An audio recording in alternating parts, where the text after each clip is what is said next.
Welcome back, or if this is your first time here, just welcome. I'm Gary Miranda, and today I'd like to share with you some poems of mine that were originally written and published as standalone poems, but which I eventually incorporated into longer poems in my first two books, Listeners at the Breathing Place and Grace Period. I can't recall exactly why I did this, though I suspect it had something to do with the fact that I had just finished translating Rilke's Duino Elegies and was drawn to the idea of sustaining a longer poem. Look, Ma, it's got sections. In any case, it was a choice I made, and while I don't regret the choice, I do feel some remorse that the original poems are not accessible on their own except in the original magazines in which they were published. In any case, here they are. The first of these is called The Dream of Paper, The Dream of Words, and was written under rather unusual circumstances. I had been invited to participate in something called Project Zero at Harvard University. I have no idea why it was called Project Zero, but the upshot was that they were interviewing poets and artists in an attempt to analyze the creative process. An eager young student, all of the students in the project were eager and young, escorted me to a room that had a table and chair, pencil and paper, and a tape recorder, and instructed me to compose a poem while she left the room. As I was engaged in this assignment, she would pop in periodically, turn on the tape recorder, and say, "Verbalize," apparently hoping to catch me in the creative act. I'm not sure what, if anything, the Harvard University folks learned from this project. Given the name Project Zero, I'm not even sure they expected to learn anything. But to my amazement, I ended up with a poem that I'm quite fond of. The Dream of Paper, The Dream of Words. Last night, again, I had the dream of paper. Scrap paper and high, sparse grass under billboards, along the sides of railroad tracks. Remnants of messages people were trying to tell us once. If only eat Wheaties, or this end up. In waking, I thought of my mother writing a note to my teacher saying, "Gary missed school on Tuesday because he was sick," winding this further secret of ours like a lover's knot around me. I thought of the graveyards of cars and the graveyards of people, and of the difference, which seems to hinge on neatness and flowers that collapse like bad metaphors. I thought of Jerry Grant and me perfecting our private whistle, pooling our strength against the strangeness of girls and losing, and of Thomas Grubham, the fattest kid in the Cub Scouts, who could never get the hang of cruelty, no matter how hard we pumped it into him.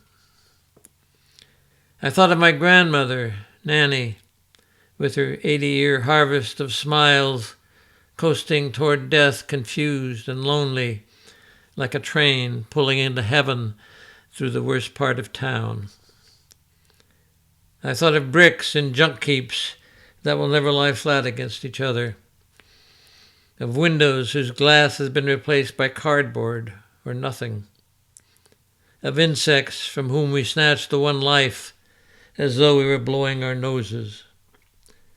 And falling asleep again, I dreamt of words with faces that never turn out right, words that no one has thought of, really, that might have successfully said, "I love you," or "I want your child," or whatever words have to say to make things live.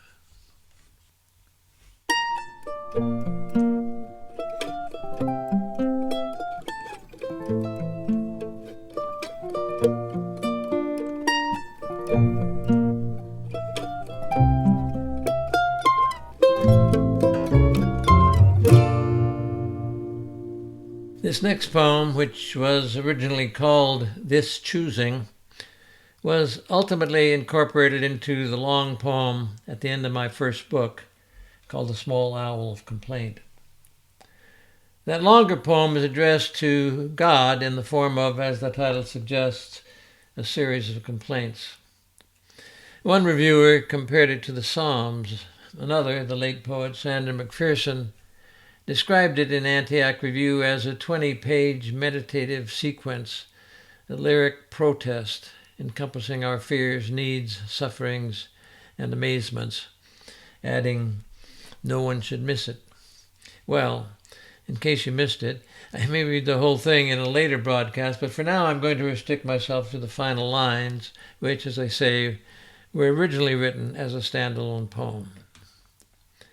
I can't resist noting that when that first book was published, my mother pointed out to me that I hadn't written any poems about her.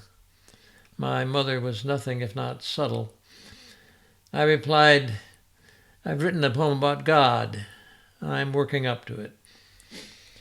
Incidentally, this is the first poem, actually the only poem of mine, that ever appeared in the New Yorker. I was pleased, of course, but it does strike me as a strange choice for the New Yorker. And speaking of choices, here's the poem, This Choosing. Spirit, your answers lie lost somewhere. No, not lost, misplaced.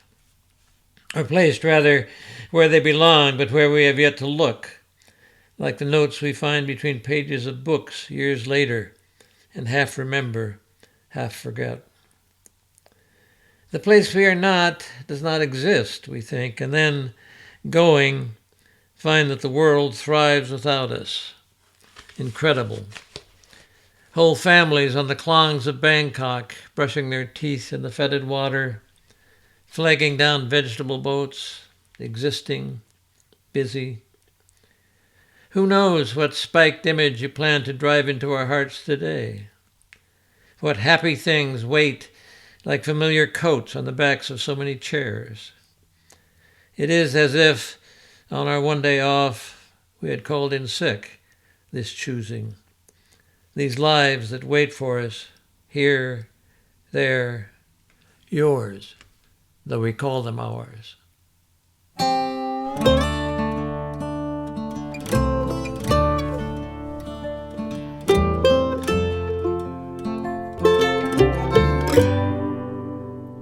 This next poem originally appeared in Poetry Magazine and was called The It Must Be Admired Things, a title which I later used for my collected poems.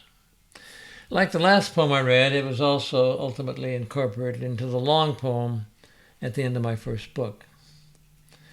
The title seemed an appropriate one for the collected poems for a couple of reasons. First, because the phrase, "the must be admired things," is a literal translation of the Latin word Miranda. And secondly, because the poem itself comes as close as I've come to articulating my personal worldview. The must be admired things. All things lean toward this, the long fall into silence. Birds in the air swim, who knows how deep it is. We swim, and the future reels us in like fish, happy to have us. No instruction the mind takes on the must-be-admired things will hold or matter. The glad surfaces greet each other and pass on, retrievable only as rain is retrievable. Sometimes, so as not to be outstripped by rain, words turn to a little meaning. But the truth is so full of radiant angles, what cloth will do justice to it? What sieve not let it run as a sieve should, out through the random spaces? Say there is marvel in stars, or else refuse to say it. What star will increase or diminish its truculent shine, its long leave-taking? And yet the weak eye glances, acknowledging it will work, this world, all of a piece, the small birds, the inveterate singers. And I have seen flash off the headwaters of La Push, mouth-hooked and death-hooked, the great Pacific salmon, shaking its useless no in a gray rain, much the way the bright mind will squander in dreams its luminous images. Terrible, true, forgotten.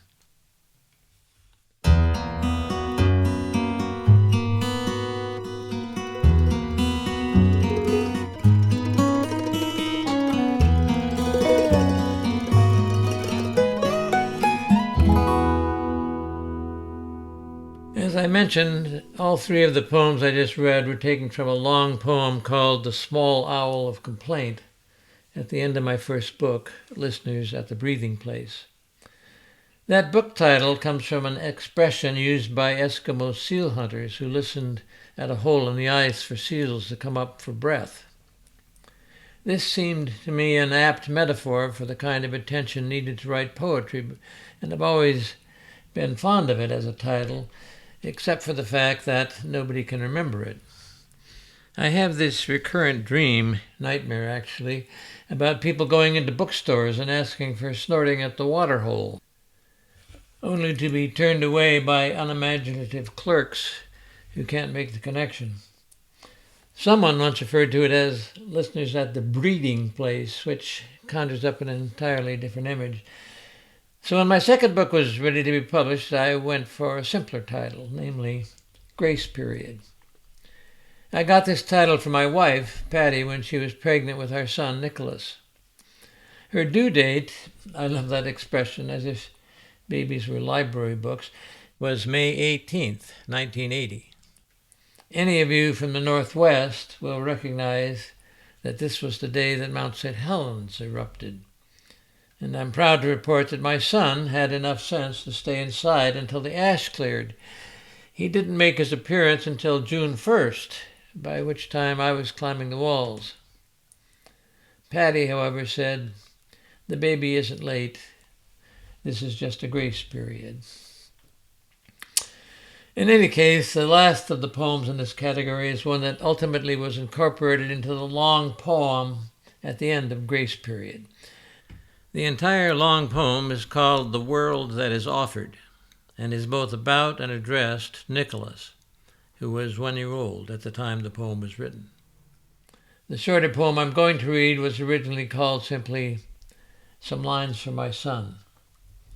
It was never published as a separate poem, but is a favorite of mine. Some Lines for My Son. When the springbok, locked in the lion's jaws, knows he's the one, it makes him singular in ways no human mind can ever imagine. The other springbok, the zebras, the wildebeests, watch from a safe distance, almost reverent. Not that they learn. I don't believe they learn. And when I say of the springbok, you have to think past the unpleasantness of it and the fear, like a root canal in the mind's eye. But it's there, and the springbok knows. The thing about despair is it misses the point. No one deserves anything. I tell you this because it is clear, as few things are, and because whatever knowledge we hope to live by winds back always and eventually to just such stark beginnings. The morning you were born, your mother's face bore witness, as did yours, your crimped eyes already edged with pain. Though the rules change, though the thin chambers of our usual discourse anticipate no realities which adhere, I wish for you unshakable faith in a wisdom that will outlive the springbok or the lion, you or me, my love for you, huge as it is, and the air's apparent kindness as it kills. Before I go, I'd like to belatedly thank Nicholas for the excerpts from his original musical composition that serve as interludes between the poems. Papa loves you. Until next time, this is Gary Miranda saying with Theodore Roethke, wake the happy words.